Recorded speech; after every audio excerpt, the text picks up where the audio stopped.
After the argument with my daughter-in-law over my husband's inheritance, she planned to put me in a nursing home. You just don't understand how inheritance works, Mary, Jessica sighed, her perfectly manicured nails drumming against the mahogany dining table.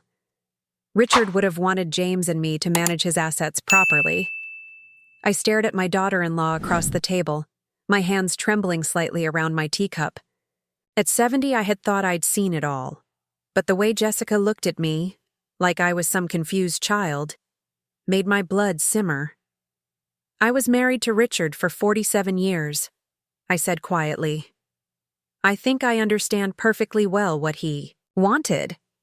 Jessica's smile tightened. My son James sat beside her, silent as always when his wife spoke about money. The tension in the room was suffocating. We just want what's best for everyone, Mom, James finally said, not quite meeting my eyes. The conversation is over, I replied, standing up. I need to check my email. May I borrow your laptop, Jessica? There was a flash of something, alarm, in Jessica's eyes before she nodded. Of course, Mary. It's in the study. The study had once been Richard's sanctuary. Now it was filled with Jessica's decorative pillows and scented candles. I sat at the desk and opened the laptop, surprised to find it unlocked. That wasn't like meticulous Jessica. I opened a browser to access my email. That's when I saw them, the tabs Jessica had left open. My fingers froze over the keyboard. Melhores asilos na região e quanto custa. My Portuguese was rusty, but I understood enough. I clicked through the tabs, each one revealing another nursing home, another price list, another amenities package. My heart pounded as I clicked on her browsing history, revealing more searches. How to transition elderly parents, signs of dementia in seniors, legal guardianship process. The screen blurred as tears filled my eyes. I had helped James and Jessica with their mortgage for years. I had watched their children 3 days a week so Jessica could maintain her personal time. I had never complained, never interfered. I wiped my eyes and scrolled further. There it was, appointments scheduled with 3 different facilities next week. While I was supposedly visiting my sister, they were going to tour the places they planned to put me. Footsteps approached. I quickly clicked back to the email page, my hands shaking so badly I could barely type. Finding everything okay? Jessica's voice was honey-sweet as she appeared in the doorway. Yes, just fine, I managed, amazed at how normal my voice sounded when inside I was screaming. Jessica lingered, watching me. You know, Mary, we've been thinking about your living situation. This big house, all those stairs. It can't be easy for you. I managed just fine, I replied, not looking at her. On the screen, the evidence of her betrayal still lurked just a tab away. Well, James and I were thinking it might be nice for you to have a community. People your own age, activities, care if you need it. I turned to her then, my face carefully blank. That's thoughtful, Jessica. I'll keep it in mind. Later that night, alone in the house Richard and I had shared for decades, I sat at my kitchen table with my checkbook. The mortgage check for James and Jessica's house, $1,800, was written and sealed in an envelope. I had never missed a payment, in the 7 years since they'd bought that 4-bedroom colonial. I stared at the envelope, thinking about nursing home brochures and whispered appointments. Then I picked up the phone and called my bank. I'd like to cancel a check, I said, my voice steady as I gave the details. After hanging up, I looked around my empty kitchen. The house felt different now, as if the walls themselves had betrayed me. I had thought I was helping family, building a legacy of love and support. Instead, I had been financing my own dismissal. I went to the drawer where I kept important documents and pulled out Richard's will, the insurance policies, the bank statements. It was time to take a careful look at everything. Jessica and James had no idea who they were dealing with. I might be 70, but I was Richard Langston's widow, and he hadn't built his company by being a fool, nor had he married one. I spread the papers across the kitchen table, pulled out my reading glasses, and got to work. The shock was wearing off now, replaced by something colder and more determined. They wanted to put me away? They'd learn soon enough that this old woman still had a few surprises left. 3 days passed before the phone call came. I was in my garden, pruning roses that Richard and I had planted together 15 years ago, when my cell phone rang. James's name flashed on the screen. "Mom?" His voice was tight. "There's some issue with the mortgage check. The bank says it was canceled." I carefully set my pruning shears down. "Is that right? Did you cancel it?" The disbelief in his voice was almost comical. I did. I kept my tone matter-of-fact. "I've been reviewing my finances." Silence stretched across the line. I could almost hear Jessica in the background pressing for information. "Mom, we were counting on that money. You know our agreement." "I'm aware," I replied, pulling off my gardening gloves one finger at a time. "Things change, James. I need to be more careful with my money these days, for my future care." Another silence, this one heavier. "What does that mean?" "It means I'm 70 years old, James. According to some people, I might need a nursing home soon." The sharp intake of breath told me everything I needed to know. "Can we talk about this? In person?" he finally said. "Of course. Why don't you both come over for dinner tomorrow?" After hanging up, I resumed my gardening, a strange calm settling over me. For the first time since discovering those nursing home searches, I felt in control. The next day, I prepared Richard's famous pot roast recipe. While it cooked, I arranged financial statements across my dining room table, then carefully covered them with a tablecloth. Everything was ready. Jessica arrived first, her smile brittle as she handed me a bouquet of store-bought lilies. "Mary, you look well. We've been so worried." "Have you?" I took the flowers, noting how Jessica's eyes darted around my house, assessing, calculating. "Worried about what exactly?" Before she could answer, James walked in, looking uncomfortable.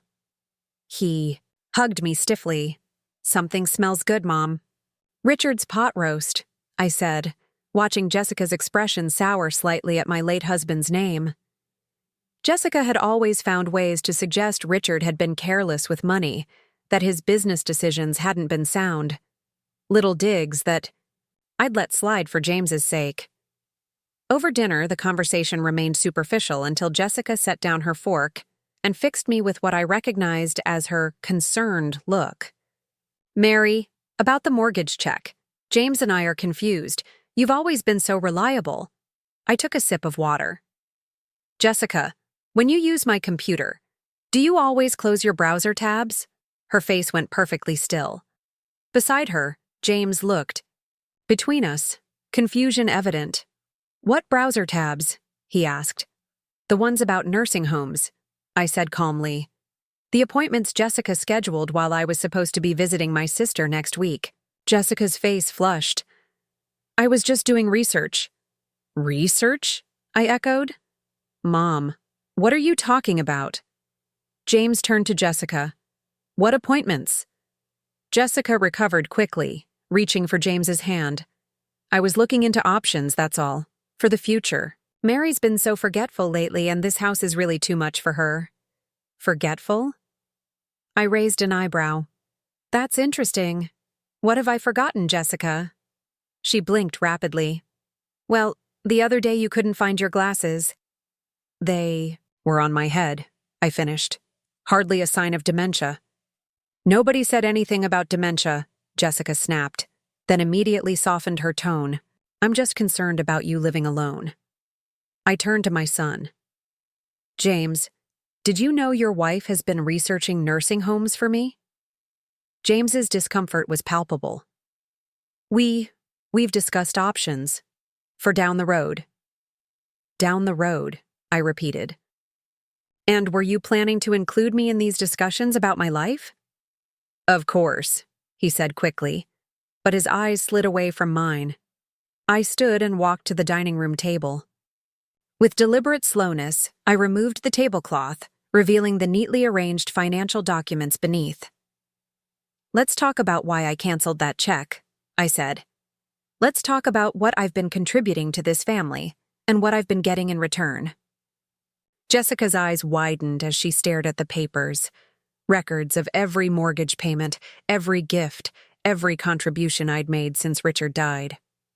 "Mary, this is hardly necessary," she began, but I held up my hand. "It is necessary, Jessica. Because I need to understand something." I looked directly at my son. "I need to understand if my own son is planning to put me away so you can have what's left of Richard's money." James's face crumpled. "Mom, no, it's not like that." But in his eyes, I saw something that broke my heart, guilt. And I knew then that whatever Jessica had been planning, my son had known about it. Maybe not everything, but enough. The silence that fell over the dining room was deafening. Outside, a light rain began to fall, tapping against the windows like impatient fingers. The pot roast, Richard's favorite, sat half-eaten on our plates, growing cold. "This is ridiculous," Jessica said, standing up so abruptly her chair scraped against the hardwood floor. "You're twisting everything, Mary." James looked between us, his face pale. "Mom, Jessica was just trying to help, to plan ahead. By scheduling tours of nursing homes behind my back?" I kept my voice steady, though my heart was racing. "By researching how to claim I have dementia?" Jessica's eyes widened. I saw your search history, Jessica." I turned to James. "Did you know about that part? The searches about legal guardianship?" James's expression shifted from defensive to confused. "What?" "Your wife has been researching how to take legal control of my decisions," I explained, watching realization dawn on my son's face. "Apparently, I'm not just old. I'm incompetent." Jessica's composure cracked. "You had no right to go through my personal searches, and you had no right to plan my life without my knowledge," I countered. James stood up, running a hand through his hair, just like Richard used to do when stressed. "Jessica, what is Mom talking about? Guardianship?" Jessica's face flushed. "It was just research, James. Your mother is blowing this out of proportion." "Show him," I said quietly. "What?" "Show him your laptop, the searches, the appointments." I folded my hands on the table. "If it's all innocent research, you shouldn't mind." Jessica laughed, but it sounded hollow. "I don't have to prove anything. This is absurd." "Your mother is manipulating you," she told James, her voice suddenly trembling. "She's always been jealous of our relationship. She resents me for taking her place." I nearly laughed at the absurdity. Taking my place? As what? As the woman in James's life, Jessica's voice rose. "You've never accepted me. You compare everything I do to how Richard would have done it." "That's not true," I said, genuinely surprised by this accusation. "It is true." Jessica's composure was fully gone now. "And now you're trying to turn James against me because I dared to consider options for your care." James held up his hands. "Everyone needs to calm down." "I am calm," I replied, and I was. Seeing Jessica's mask slip gave me a strange sense of validation. "I just want the truth." James turned to Jessica. "Let me see the searches, Jess." Jessica stared at him, incredulous. "You're taking her side?" "I'm not taking sides. I just want to understand what's happening." Jessica's expression hardened. "Fine. You want to see? I'll show you." She stormed out of the dining room, returning moments later with her laptop. She practically slammed it down on the table, opening it with sharp, angry movements. "Here. See? For yourself." She pushed it toward James. "Yes, I looked into care facilities. Because your mother is getting older and this house is too much for her. Because someone had to think about the future." James scrolled through the browser history, his frown deepening. Jess, these searches. How to prove mental incompetence? Asset protection from nursing home costs? Jessica's face paled slightly. I was being thorough. And these emails to Green Valley Estates, he continued, his voice growing harder. Mrs. Langston will not be informed of the visit at this time as we're concerned about her reaction. What the hell, Jessica? You don't understand, Jessica said, her voice dropping to a whisper. Your mother has money, a lot of money, that's just sitting there while we struggle with the mortgage and the kids' college funds. It doesn't make sense. The room went silent. I felt a strange sense of calm wash over me. Finally, the truth. So, this was about Richard's money, I said softly, not about my well-being. That's not fair, Jessica protested, but her voice lacked conviction. James stared at his wife as if seeing her for the first time. Mom's been paying half our mortgage for years. And she can afford it, Jessica snapped.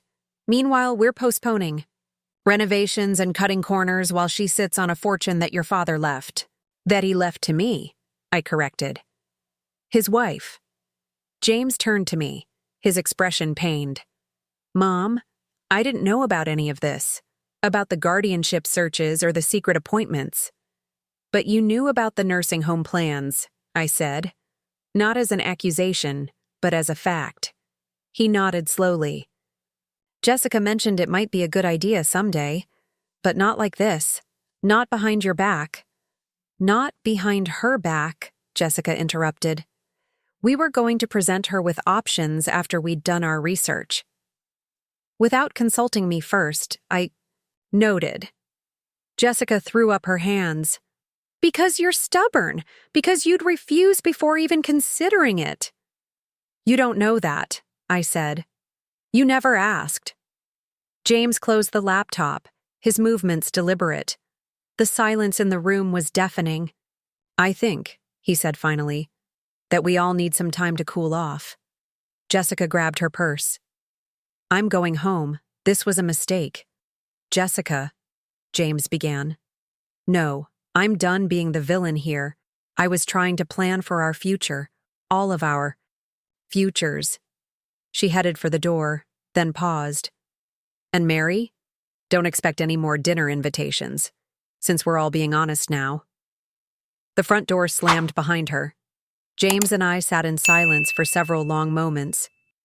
I'm sorry, Mom, he finally said, his voice small.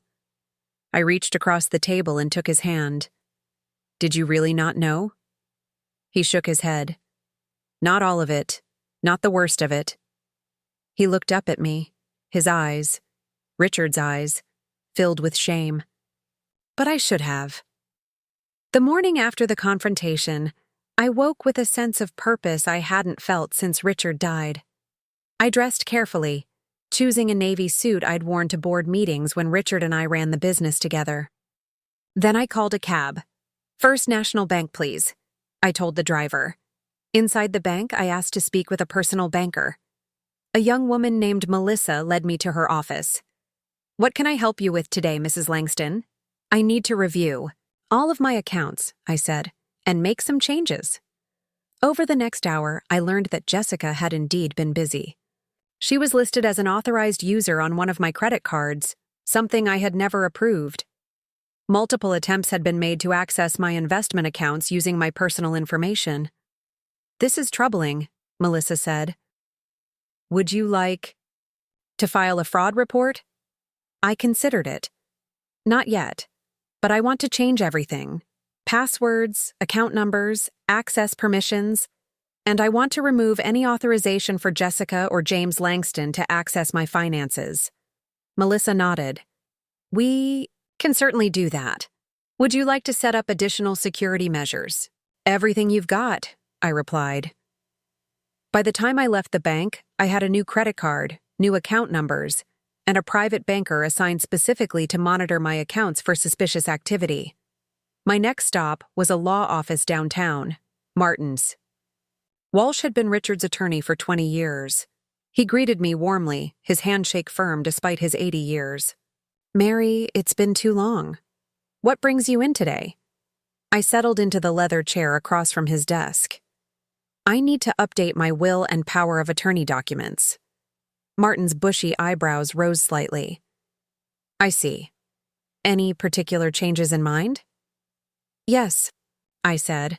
I want to remove James as my medical proxy and financial power of attorney. Martin leaned back, studying me. That's a significant change, Mary. May I ask why? I told him everything. The nursing home searches, Jessica's attempts to access my accounts, the canceled mortgage check, and the confrontation. Martin listened without interrupting, his expression growing graver with each detail. When I finished, he sighed. Unfortunately, this isn't the first time I've heard such a story. Elder financial abuse is all too common, even within families. He pulled out a legal pad. Let's get started on those changes. By early afternoon, I had a new will, new power of attorney documents, and a revocable living trust that would protect my assets. I named my nephew Andrew, Robert's son, as my medical proxy and gave him limited financial power of attorney that would only activate if I was medically certified as incompetent by 2 independent physicians. This should protect you, Martin said as I signed the last document. But Mary, what about James? He's still your son. Yes, he is, I replied, feeling a pang in my chest. And I still love him. But I can't trust his judgment as long as Jessica has influence over him. On my way home, I called Robert, my younger son who lived in Colorado. We hadn't spoken in months, partly distance, partly because Jessica had always found ways to downplay the importance of maintaining that relationship. Mom? Robert sounded surprised. Everything okay? Not exactly, I admitted, then gave him the condensed version of recent events. His reaction was immediate. I'm coming out there, this weekend. Robert, you don't need to. I do need to, he insisted. And I should have been checking in more often. After hanging up, I made one more call to Susan, my oldest friend who lived just a few blocks away. We'd grown distant in recent years, another casualty of Jessica's subtle influence. Mary Langston, she answered, her voice warm with familiar affection. To what do I owe this pleasure? Susan, I said, suddenly fighting tears. I could use a friend right now. An hour later, Susan sat at my kitchen table, outrage written across her face as I finished my story. That manipulative little... She stopped herself. I always knew something was off about her. The way she gradually isolated you from everyone, I nodded, realizing how effective Jessica had been. First my friends, then family like Robert, until my world had shrunk to just James and Jessica's family, where Jessica controlled all access and information. What will you do now? Susan asked. Protect myself, I said. And wait. Wait for what? For James to see the truth.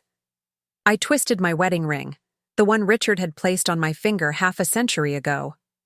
And in the meantime, I'm taking back my life. Over the next week, I reconnected with old friends, joined a book club at the library, and even signed up for a watercolor class I'd always been interested in. I changed the locks on my house and installed a security system. I made appointments with my doctors for complete physical and cognitive evaluations, documenting my health and mental clarity with official medical records, just in case. James called several times, but our conversations remained superficial. He never mentioned our confrontation or Jessica's scheming. I didn't bring it up either. This was his journey now, his choice to make. 2 weeks after the dinner confrontation, I was deadheading roses in my garden when a car pulled into my driveway. I straightened, shielding my eyes against the afternoon sun. Robert stepped out, looking just like his father with his salt and pepper hair and kind eyes. Before I could even set down my gardening shears, he had crossed the lawn and wrapped me in a tight hug. I've missed you, Mom, he whispered against my hair. Over his shoulder, I spotted another car pulling up. James's SUV. My heart tightened as I watched my older son step out alone, his expression unreadable as he observed the reunion. The moment had arrived sooner than I expected. Standing in my garden, embraced by one son while the other approached cautiously, I realized that whatever happened next would change our family forever. Robert and James stood facing each other in my garden, the air between them thick with unspoken tension. They hadn't seen each other in nearly 2 years, another casualty of the gradual family fracturing that I was only now fully recognizing. "James?" Robert nodded, his hand still protectively on my shoulder. "Robert," James replied, his voice tight. "I didn't know you were coming." "That's become a pattern in this family, hasn't it?" Robert said. "Not knowing things we should." I squeezed Robert's arm gently. "Let's go inside, boys." In the kitchen, the heart of the home where I'd raised them both, my sons sat across from each other at the table that had hosted thousands of family meals. I busied myself making coffee, giving them space to adjust to each other's presence. "Jessica's not with you?" Robert asked, breaking the silence. James shook his head. "We're taking some time apart." My hands stilled on the coffee pot. This was news. "Since when?" I asked, trying to keep my voice neutral. James sighed, running a hand through his hair. "Since I found more evidence of what she was planning." Robert leaned forward. "What do you mean?" "After that dinner here," James began, looking at me, "I started paying attention, really paying attention. I found emails on her computer, correspondences with a lawyer about contesting Dad's will." My breath caught. Richard's will had been clear and fair. Everything had been left to me, with provisions for the boys to inherit after my death. There was nothing to contest. She also. James hesitated, shame evident in his expression. "She'd been intercepting your mail, Mom. I found credit card statements, bank notices, all hidden in her desk." "James," I said softly, setting coffee mugs in front of them. "How could you not have noticed what was happening?" He shook his head, unable to meet my eyes. "I trusted her, and I was. Distracted. Work, the kids, our financial problems." He looked up finally. "Problems that wouldn't have existed if I'd managed our money better instead of letting Jessica handle everything." Robert's expression softened slightly. "What kind of problems?" "Debt. A lot of it." James stared into his coffee. "Jessica's been spending beyond our means for years. Even with Mom helping with the mortgage, we're drowning." The pieces were falling into place. Jessica's desperation for access to my money, her scheme to have me declared incompetent, it all stemmed from financial pressures I hadn't known existed. "Why didn't you come to me?" I asked. "Pride," James admitted. "And Jessica convinced me it would only prove we couldn't handle our own affairs." Robert shook his head. "So instead, she plotted to take control of Mom's assets? She thought it was the only way out of the hole we're in." James looked at me, his eyes filled with regret. "I'm not defending her. What she did, what she tried to do, it's unforgivable." For the first time since this all began, I felt a glimmer of hope. My son was seeing the truth at last. "Have you spoken to the children about this?" I asked, thinking of my grandchildren, caught in the middle. James nodded. "Emma's away at college, but she came home last weekend. I told her and Tyler everything. They deserve to know." "How did they take it?" Robert asked. "Better than I expected." "They." James hesitated. "They said they weren't surprised about Jessica. They've seen how she treats you, Mom, when she thinks no one's watching." The revelation stung. Even my grandchildren had noticed what I had been too blind to see. "What happens now?" I asked. James squared his shoulders. "I've contacted a lawyer, not just about Jessica, about everything, our finances, our marriage. I can't trust her anymore." Robert reached across the table and squeezed his brother's arm. the first gesture of solidarity between them in years. "Should have been here," Robert said, looking at me. "I should have seen what was happening." "We all missed the signs," I replied. "Even me." We talked for hours, the three of us. About Richard. About the years since his death. About how Jessica had systematically created distance between us all while projecting the image of the perfect family. As evening approached, Robert suggested we go out for dinner. For the first time in years, I sat at a restaurant with both my sons, watching them reconnect, feeling the broken pieces of our family begin to shift into a new pattern. Over dessert, James cleared his throat. "Mom, there's something else you should know." I set down my fork, bracing myself. I found Jessica's journal. She's been documenting fake incidents, times you supposedly got confused or acted irrationally. She was building a case. The chill that ran through me had nothing to do with the ice cream in front of me. A case for what? Legal guardianship, James confirmed, his voice low with shame. She was creating a paper trail of alleged cognitive decline. Witnesses, dates, incidents that never happened. Robert's face darkened. "That's criminal." "It's worse than that," I said quietly. "It's a betrayal of the deepest kind." James nodded, unable to meet my eyes. "I know. And I was blind to it all." As we drove home, streetlights casting warm pools on the darkening road, I realized something had fundamentally shifted. The pain was still there. The shock of betrayal doesn't fade overnight, but something else had grown alongside it. Clarity. Endure. My driveway, both my sons hugged me tightly before departing.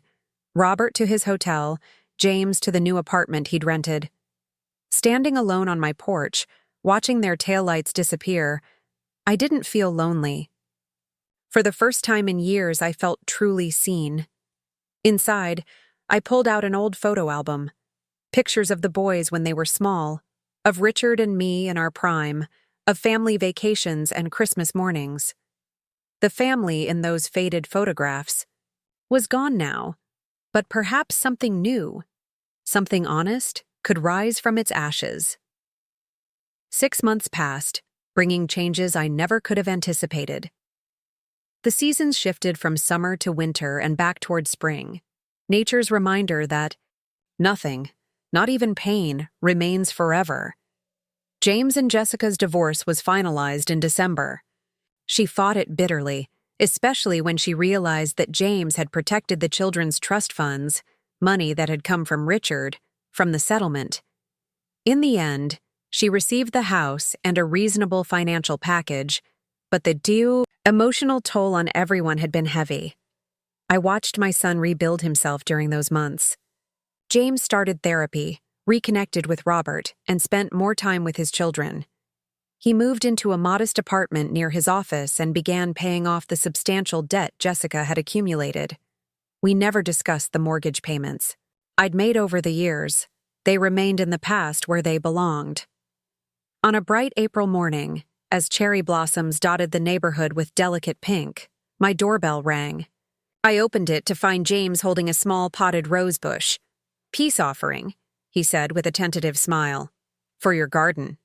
I stepped aside to let him in. "It's lovely." "The Cecile Brunner variety?"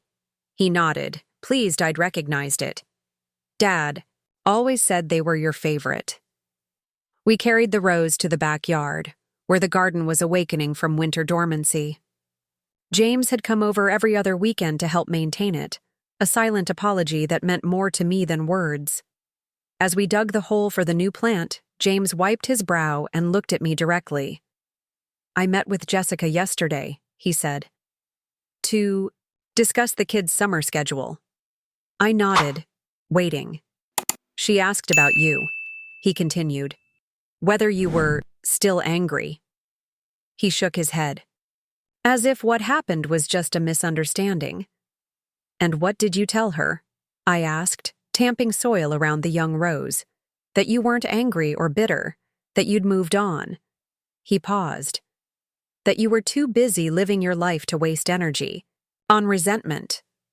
I smiled, recognizing my own words reflected back to me. Over these months, I'd often told James that the best revenge was simply to thrive. It's true, I said, standing and brushing dirt from my hands. I am. And I was. My days were full now in ways they hadn't been for years. I joined the board of the local arts foundation, something Richard had always encouraged. I was taking those watercolor classes twice a week and had surprised myself with a natural aptitude. I'd rekindled old friendships and forged new ones. Robert visited every other month, sometimes bringing his wife and children.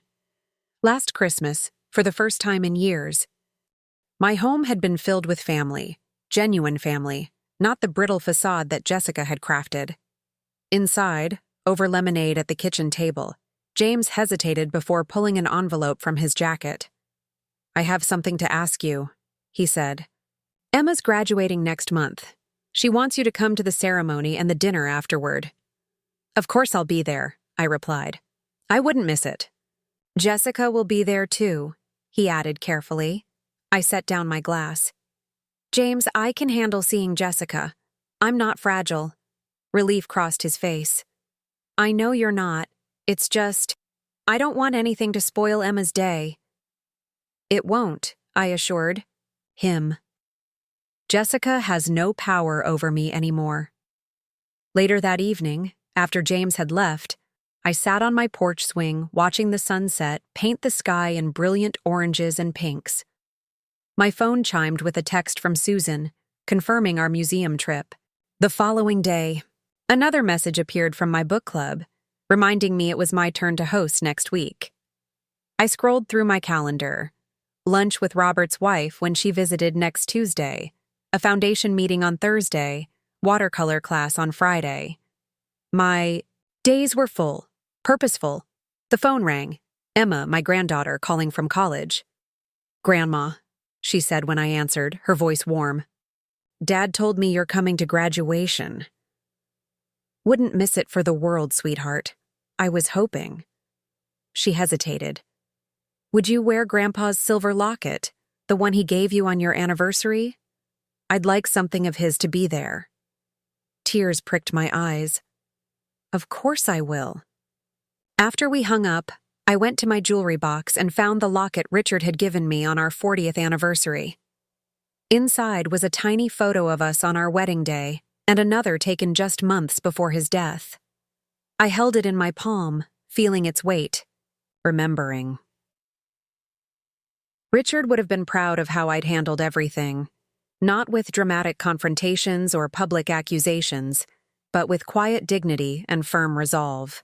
I'd protected myself without becoming bitter, established boundaries without burning bridges that the children and grandchildren would have to navigate. The next morning, I woke to birdsong and gentle spring sunshine. As I moved through my morning routine, coffee on the porch, breakfast with the newspaper, watering the newly planted rose, I felt a profound sense of contentment.